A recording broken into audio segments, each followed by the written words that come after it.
Usually when we talk about the massive shifts happening in the global energy transition, the conversation gets incredibly abstract. Oh, absolutely. It's always macro level charts. Right. It's 2050 net zero targets and, Yeah. dense policy papers from Davos. It Yeah. feels a bit like looking at a weather map. Yeah, you see the big green and blue blobs moving across the screen, but you don't actually feel the rain. Exactly. Yeah. But if you want to understand how this transition is actually happening on the ground, you can't just look at the macro trends. You have to look at the machines building the machines. Right, because the transition isn't just some ethereal policy choice. No, not at It is a heavy industrial, capital-intensive manufacturing reality. It requires physical hardware forged in massive facilities, moving across incredibly complex global supply chains. Which brings us to today, because we are zooming in on one specific, massive vehicle driving that reality, both in India and abroad. We are doing a deep dive into Waaree Energies Limited. Ticker symbol WAREENER. Yeah, Waaree. And let me set the stage here, because this is not just some scrappy startup in the renewable space. With a market capitalization hovering around 993 billion rupees and trailing 12-month revenues of 220.6 billion rupees, this company is an absolute behemoth. Oh, it is the undisputed heavyweight of Indian solar manufacturing. Undisputed. And what makes them so compelling right now is the sheer velocity of their growth, coupled with the very specific and honestly somewhat precarious tightrope they are walking on the global stage. Yeah, precarious is a good word for it. Our mission today is to essentially tear down the engine of this giant. We're going to unpack the exact mechanics of their operation. And nuts and bolts. Right, we'll dissect their unit economics, evaluate their massively aggressive growth vectors, and look closely at the severe regulatory risks hovering over their export business. Which are significant. Very. We're also going to look at a leadership structure that is, well, surprisingly enigmatic for a company printing this much cash. And just to set the baseline for you listening, we are diving straight into the financial mechanics today. Yeah, no hand-holding. Exactly. We're going to be talking about operating leverage and cash conversion cycles, and we aren't going to slow down to explain the basics. We know you already understand business fundamentals. We want to see exactly how these specific levers are being pulled by Waaree. Because analyzing Waaree isn't just about analyzing a single stock. Right. It's about understanding the blueprint for how emerging market manufacturers are attempting to capture value in the global renewable supply chain and, the structural friction they encounter along the way. Okay, so to understand that financial engine, we first need to understand the physical reality of the company. We need to look at their footprint. Because if you look at their product suite, it is, it's dizzying. It really is. We're talking solar photovoltaic modules, Right. cells, ingots, wafers, inverters, energy storage systems, semi-flexible panels, and even solar water pumps. Yeah, they do it all. Before we even talk about their scale, can we just decode this supply chain for a second? Because I think people hear solar panel and they just think it's one big sheet of magic glass. Right. But this product list implies a really deep, complex manufacturing stack. It's a vital distinction to make. To understand Waaree's strategy, you really have to understand the anatomy of a solar panel. Think of it a bit like a bakery supply chain. Okay, a bakery, I like Yeah. that. So it all starts with polysilicon, which is essentially the raw flour. That raw silicon is melted down and formed into massive solid cylindrical blocks. Those blocks are called ingots. Okay, so the ingot is the baked loaf of bread. Exactly, but you can't make a sandwich with a whole loaf. So you take that ingot and you slice it incredibly thin using these specialized diamond wire saws. Oh, wow. Yeah, and those ultra-thin square slices are called wafers. Now, the wafer is just a dumb piece of silicon at this point. Doesn't do anything yet. Right, it doesn't generate power. To make it generate electricity, it has to undergo complex chemical treatments, adding phosphorus, baking it, adding silver contact lines. The electrical magic. Exactly.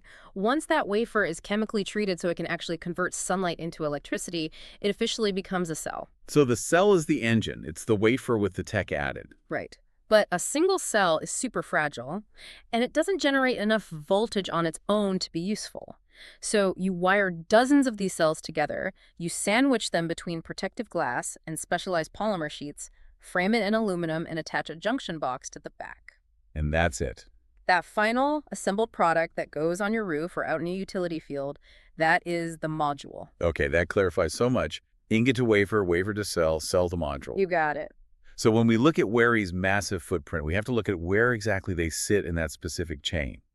Because India's total solar module capacity, the final assembly part, is roughly 77 gigawatts right now. Yeah, total domestic capacity. Out of that total pie, Waaree alone holds 15.1 gigawatts of module capacity. I mean, that is a massive chunk of the domestic market. It gives them the absolute largest share in the country.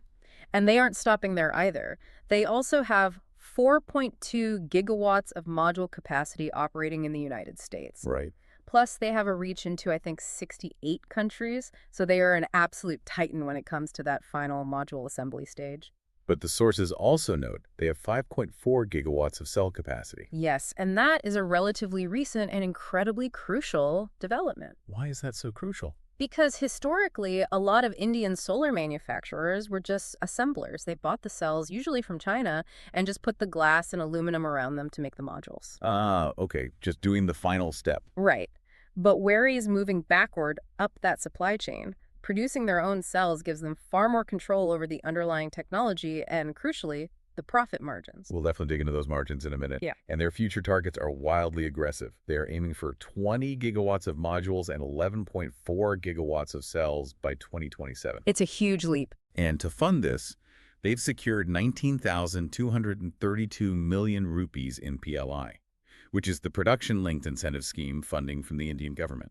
And that government backing is the essential context for the sheer physical scale. I mean, the PLI scheme isn't just free money. Right. It's a highly strategic deployment of state capital. The Indian government has looked at the global supply chain and realized that relying entirely on Chinese imports for their energy transition is a massive national security vulnerability. Yeah, you don't want your entire grid dependent on a single foreign nation. Exactly. So by heavily incentivizing companies to build domestic cell and module capacity, India is trying to create a walled garden of energy independence.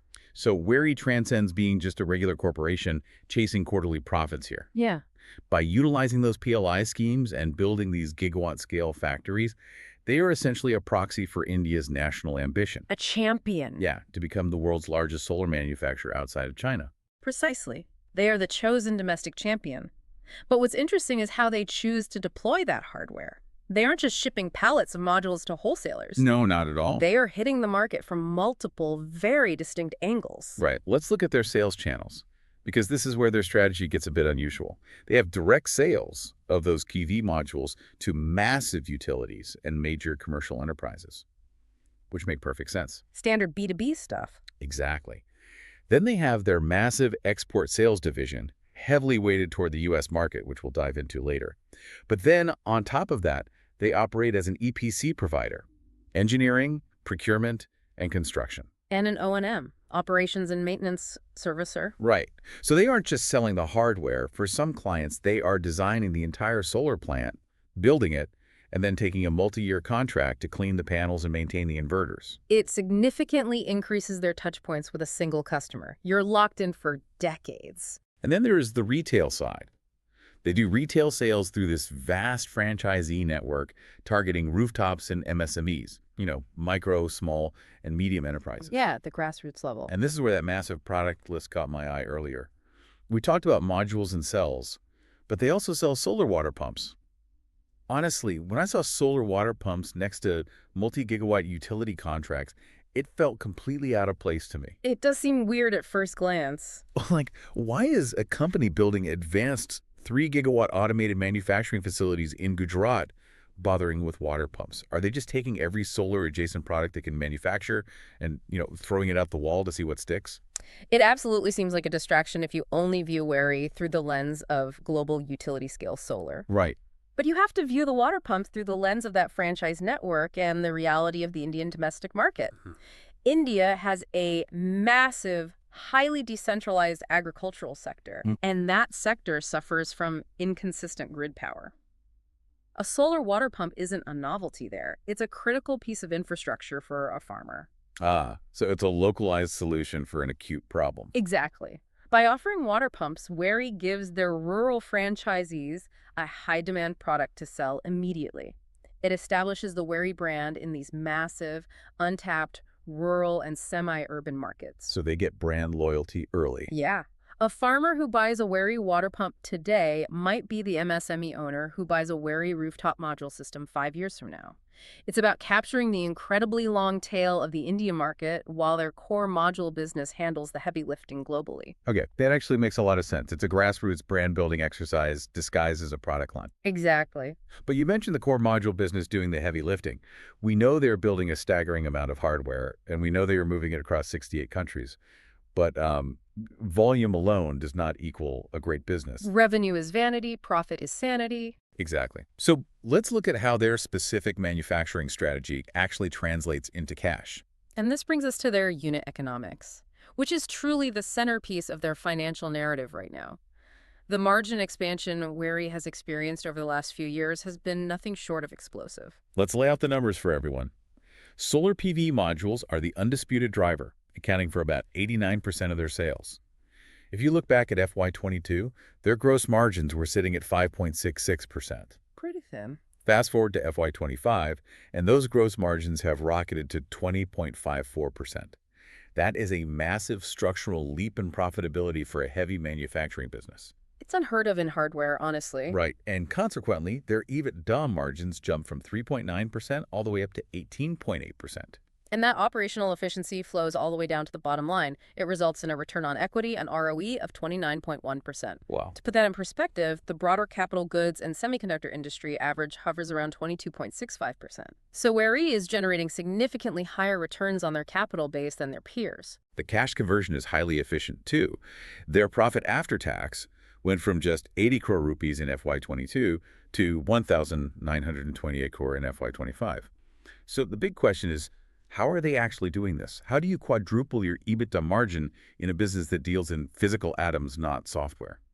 It comes down to two interacting forces, blistering top-line growth and the beautiful mathematics of operating leverage. Right. Between FY22 and FY25, their top-line revenue scaled at an astonishing 71.7% compound annual growth rate. 71.7% CAGR. That is hypergrowth territory. Yes.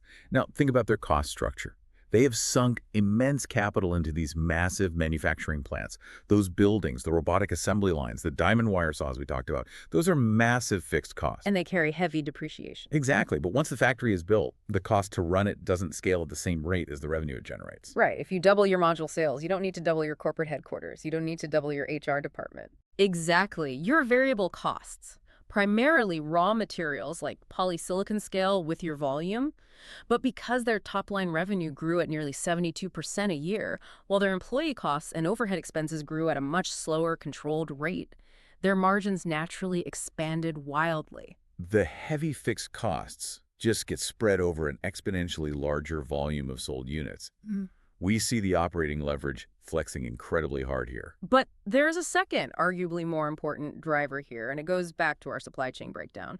Pre-FY22, the sources note that 80 to 85% of Waaree's modules were imported. Right, they were essentially just an assembler back then. But now they have that 5.4 gigawatts of domestic cell capacity. That backward integration is the structural shift that fundamentally altered their cost of goods sold profile. Precisely. I was thinking about it like a massive global restaurant chain. Right. Imagine a burger chain that buys all its beef, buns, and lettuce from third-party suppliers.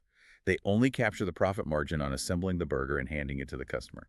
Let's say that margin is 20%. Okay. But then the restaurant chain gets so big, they decide to just buy the cattle ranches, the wheat farms, and the bakeries themselves. Suddenly, they aren't paying a markup to a supplier for the ingredients.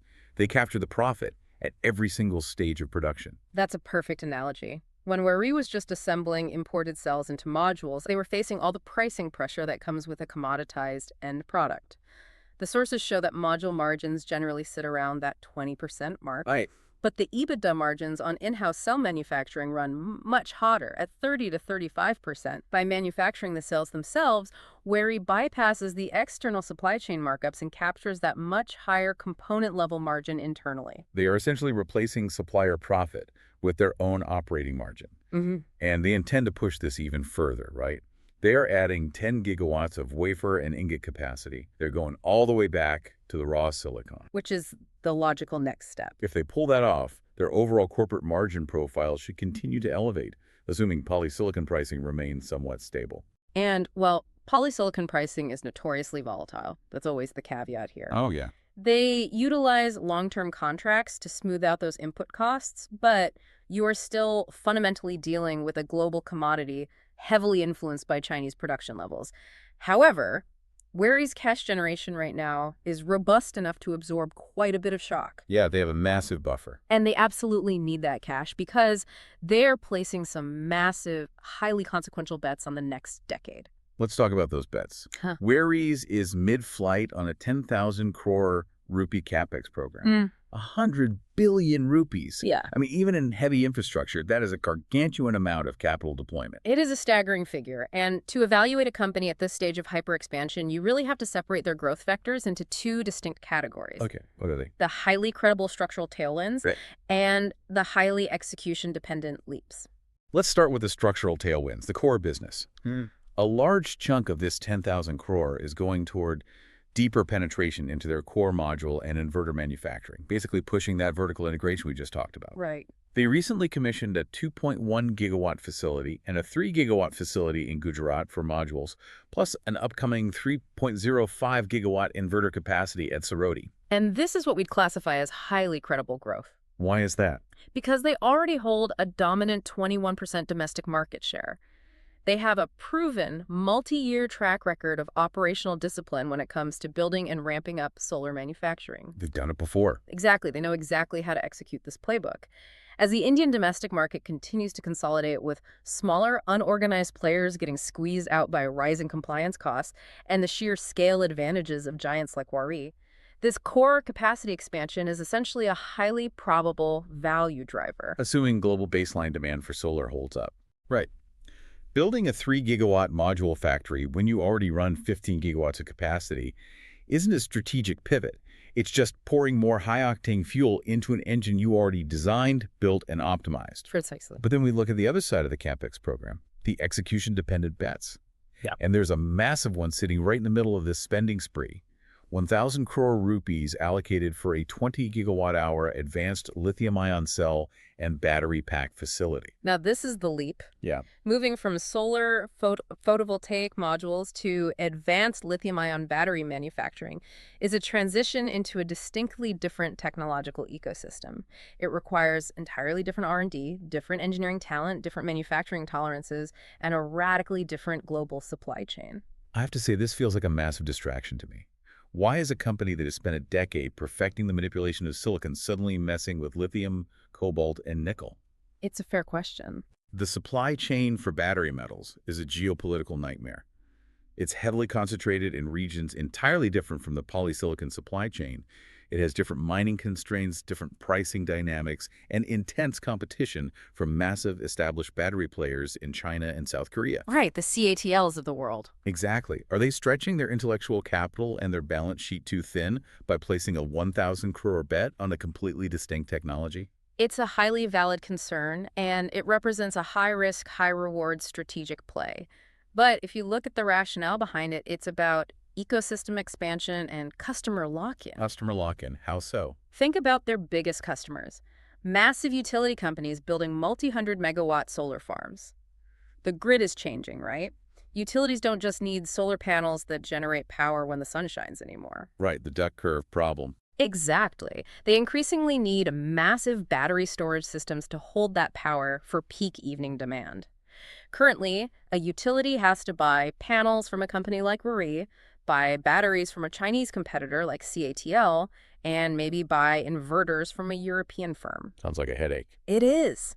Then, the utility has to spend millions on software and engineering to make all this disparate hardware talk to each other seamlessly. It's a massive integration nightmare for the customer. Exactly. Now, imagine Waaree walks into that utility's procurement office and says, "We will sell you the modules, we will sell you the inverters to convert the power, and we will sell you the 20 megawatt battery system to store it." Oh, I see. It's all designed to work together natively, it's all under one master software platform, and it is all covered by a single warranty from a single vendor.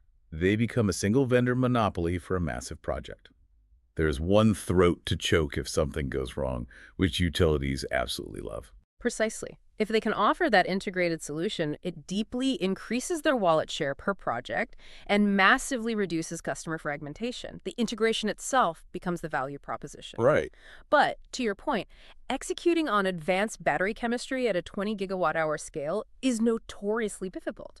A 1,000 crore rupee facility is useless if the battery cells degrade too fast or suffer from thermal runaway issues. Which is a real risk. They simply do not have the multi-decade track record in electrochemistry that they do in photovoltaics. Exactly. It's a massive if. If they pull it off, their moat around utility customers becomes incredibly deep. But if they don't, If that facility struggles with chemistry yields or scale or supply chain bottlenecks for raw lithium, it becomes a 1,000 crore anchor weighing down those beautiful, highly efficient solar unit economics we just talked about. and the complexity doesn't stop at the technology level.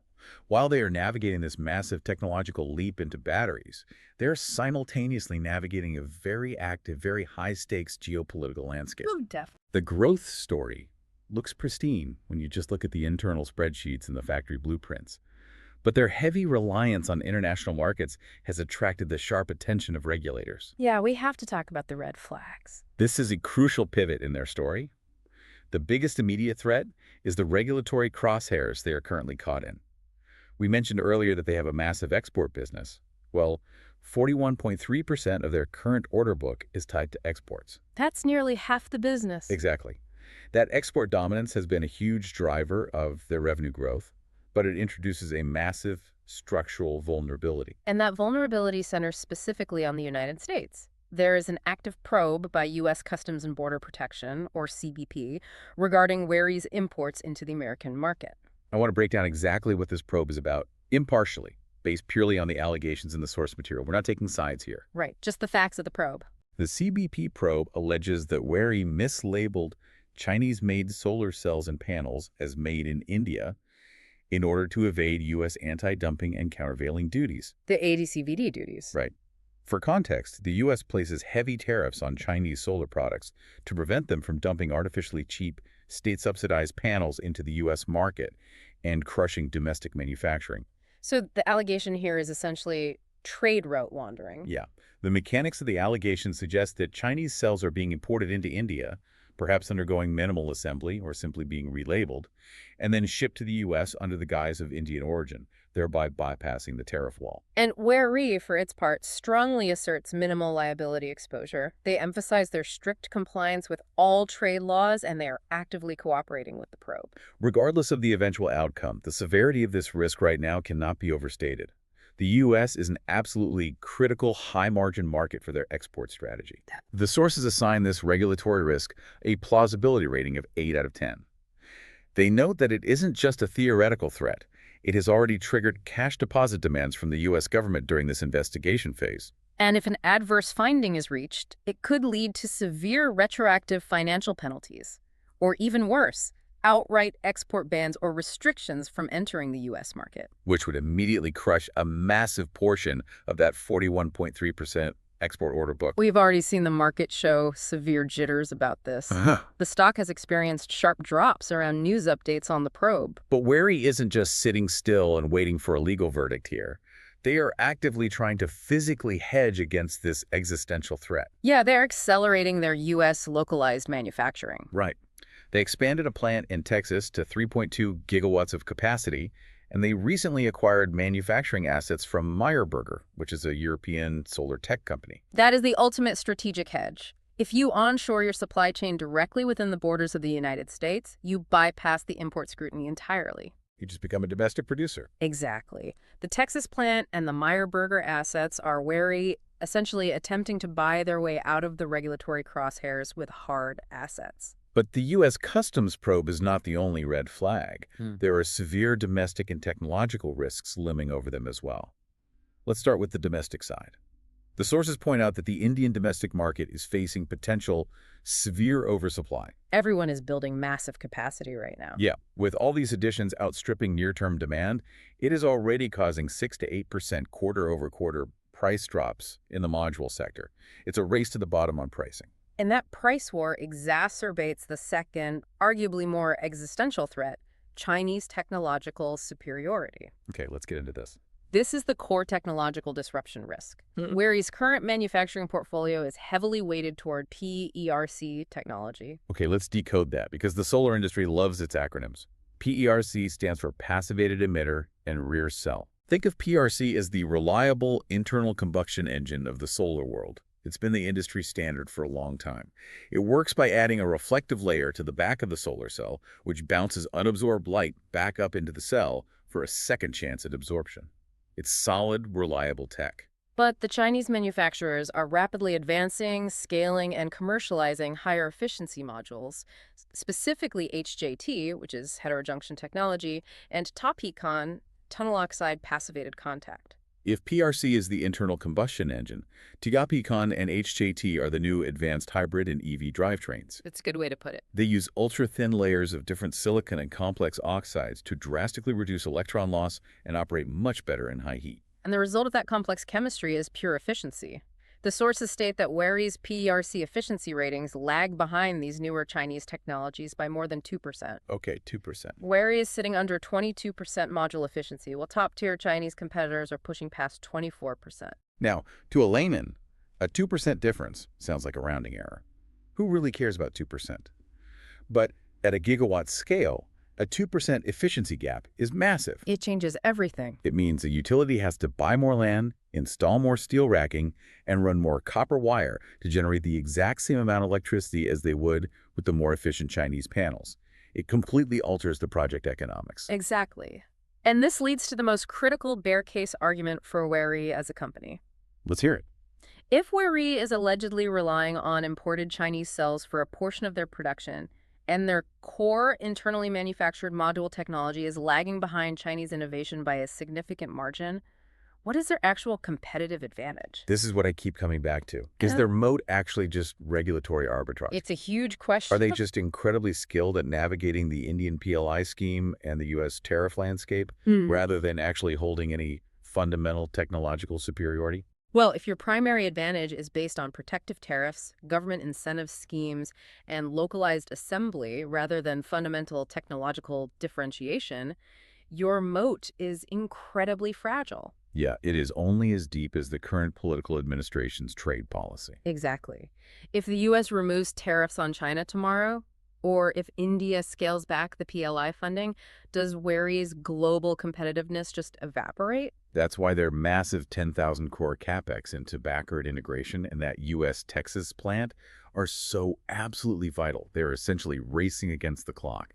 They are trying to use the massive cash flow generated from this current window of regulatory arbitrage to build actual hard asset technological moats before the geopolitical window closes. And navigating that kind of transition, managing U.S. customs probes, surviving domestic price wars, executing a massive global supply chain pivot, and deploying 100 billion rupees of capital, that requires an absolutely elite, deeply entrenched executive team. Which brings us to one of the most fascinating aspects of this entire deep dive. A leadership in Nightmare. It's wild because when you look at who is actually driving this 993 billion rupee ship, the structure is shockingly volatile. It really is an anomaly for a company of this immense size and financial success. The company is fundamentally promoter-led. It is dominated by the Doshi family, with Hitesh Chimanlal Doshi serving as chairman and managing director, and Viren Chimanlal Doshi as a whole-time director. So the family is clearly firmly in control of the board and the vision. Yes. But it's the professional C-suite layer sitting underneath them that is truly bizarre. The previous CEO, Amit Pithankar, exited the company after just roughly 1.6 years in the role. Barely any time at all. Right. He was replaced by Jignesh Rathod in March 2026. And this isn't just an isolated incident at the CEO level. Across the board, the average management tenure at Waaree is a mere 1.7 years. A 1.7-year average tenure in a highly capital-intensive, multi-decade infrastructure business is a glaring discrepancy. It makes no sense. Let's contextualize this. You are building massive gigawatt factories that take 2 to 3 years just to plan, permit, and commission, and then decades to pay off. But the executive team running the daily operations and overseeing these expansions are turning over in less than 24 months. It's like an NFL team winning the Super Bowl and then firing their head coach and offensive coordinator every single season. You just don't see that kind of instability in highly successful mega-cap industrial firms. No, you don't. And look at the management incentives, or rather, the total lack of them. The previous CEO, who oversaw a period of massive hypergrowth and margin expansion, had virtually zero stock ownership. The sources put his equity stake at 0.00001%. And his direct compensation was equally perplexing, a salary of just 381,000 rupees. Wow. In the context of a company generating hundreds of billions in revenue, that is practically a rounding error. There were no massive performance bonuses noted either. The new CEO, Jignesh Rathod, has a much higher stated compensation at 34.31 million rupees, but again, there are no ownership details provided to suggest he has meaningful equity skin in the game. What does that compensation structure actually signal about the culture inside Waaree? When a CEO is paid purely in salary with virtually no equity upside in a massive hypergrowth stock, it suggests a very specific, almost feudal dynamic. It strongly implies that the promoters, the Doshi family, retain absolute centralized control over both the strategic direction and the value capture of the firm. They hold all the cards. Right. They view the CEO role not as a true strategic partner whose interests need to be aligned with minority shareholders through stock options, but rather as a pure operational executor, a hired hand to keep the factory floor running on time, not a visionary to chart the course of the company. The contradiction here is deafening to me. Usually when you see a company with 129% trailing 12-month profit growth, you find a deeply entrenched executive team that is heavily incentivized with stock, riding the massive wave they created and fighting to stay at the helm. Here, we have astronomical financial success happening, despite a revolving door in the C-suite and entirely misaligned incentives. It raises a fascinating philosophical question about the business. Is the structural tailwind of the global solar transition, combined with the protective moat of the Indian PLI schemes and the sheer scale of their early investments, simply so strong that the company practically runs itself? That's a wild thought. I mean, when global demand is massively outstripping supply, and you happen to possess the largest fixed asset base in a highly protected domestic market, pure operational execution might be the only actual requirement for success. You don't need a visionary. Right. You don't necessarily need visionary, charismatic leadership in the C-suite if the global market is just pounding on your door demanding more of exactly what you already make. The machine is so well built, and the macro tailwind is so incredibly strong that the identity of the pilot almost doesn't matter as long as they don't actively crash it into the mountain. And despite the leadership anomalies, and despite the regulatory swords hanging over their export business, the most recent financial numbers suggest that the machine is currently operating at absolute peak efficiency. Yes. Let's look at the immediate trajectory as of Q3 FY26, which ended in December 2025. The sheer momentum is staggering. Quarterly sales hit 7,565 crore rupees. Insane numbers. That represents a 118.81% year-over-year growth rate. 118% growth on a base that is already massive. That isn't just scaling, that's an explosion. And the profit followed right along. Net profit for Q3 surged to 1,062 crore, up 115.64% year-over-year. And this specific quarter is where we see the synthesis of every single mechanical advantage we've discussed today. Their operating margins hit a new high of 25.49%. 25.49%. Yeah, and that isn't an accident. It is the direct mathematical result of the backward integration into cell manufacturing we talked about earlier, finally paying off at the massive global scale we detailed at the very beginning. Exactly. I want to highlight the mechanics of this one more time because it is the core of their evaluation. When you have those dominant fixed costs, the massive gigawatt factories in Gujarat, and you manage to double your top-line revenue through intense domestic demand and export dominance, your profit doesn't just increase in a straight line. No, it compounds. Right. 118% revenue jump translates directly into these massive margin expansions because the underlying cost of the factory didn't double. The cost of the corporate overhead didn't double. All that new revenue drops straight to the bottom line. And they are posting these numbers while actively overcoming the pricing pressure risks we discussed. Even with sector-wide module prices dropping due to that domestic oversupply, Waaree's sheer volume and their higher margin cell integration allowed them to completely power through it. Incredible. Their EPS, earnings per share, reached 92.60 trailing 12 months, beating broader market expectations by over 18%. Analysts are projecting FY 2026 to close with massive numbers, expecting net sales to rise to over 50,000 crore rupees by Q1 of FY 2027. And with a return on capital employed, ROCE, improving to 30.54%, Waaree is proving to the market that they can take that heavy 10,000 core capex we debated and actually deploy it efficiently in the near term. But it does feel like the market is pricing in absolute unbroken perfection here. Oh, absolutely. They are trading like a company that will never stumble, never face a tariff, and never miss a technological shift. They are actively taking market share right now, which justifies some of that premium. Yeah. If you contrast their 33% average annual revenue growth over the last several years against the broader capital goods industry average of around 22.65%, it's clear they aren't just passively riding the tide of the energy transition. No, they are actively creating the waves in the domestic market. So let's pull all of this together and look at what this deep dive means for your overall understanding of the global solar landscape. Waaree Energies is, without question, the undisputed heavyweight of Indian solar manufacturing. No doubt about it. They are wielding incredible operating leverage and executing a massive, highly lucrative backward integration strategy that is fundamentally changing their margin profile. Yet, as we've explored, they balance on a very precarious tightrope.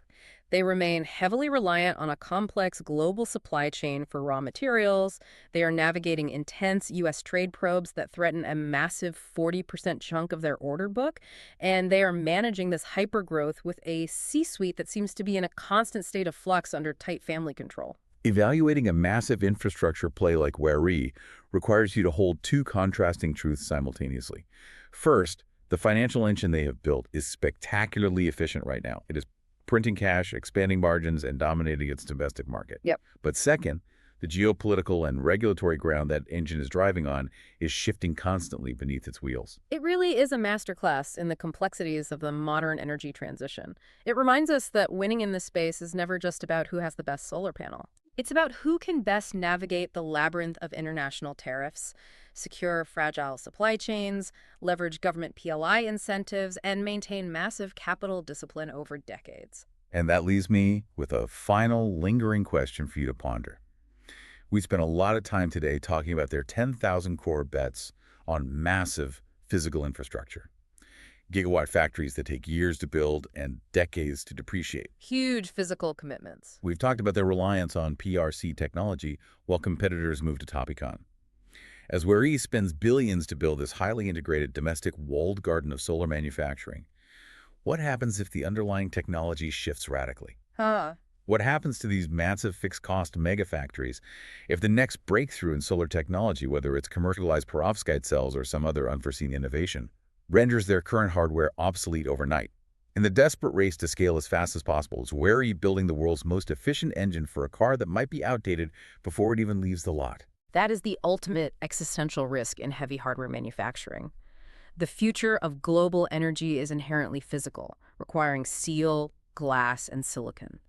But the speed of innovation driving that transition is moving at the pace of the digital world. Reconciling those two speeds is the great challenge of the next decade. Absolutely. It's a complex, murky landscape, much like we talked about at the very beginning. You want the precision of a neat, macro-level chart showing exactly where the growth will be, but when you zoom into the geopolitical, technological, and operational reality on the factory floor, things are volatile. You just have to navigate the mechanics as they unfold.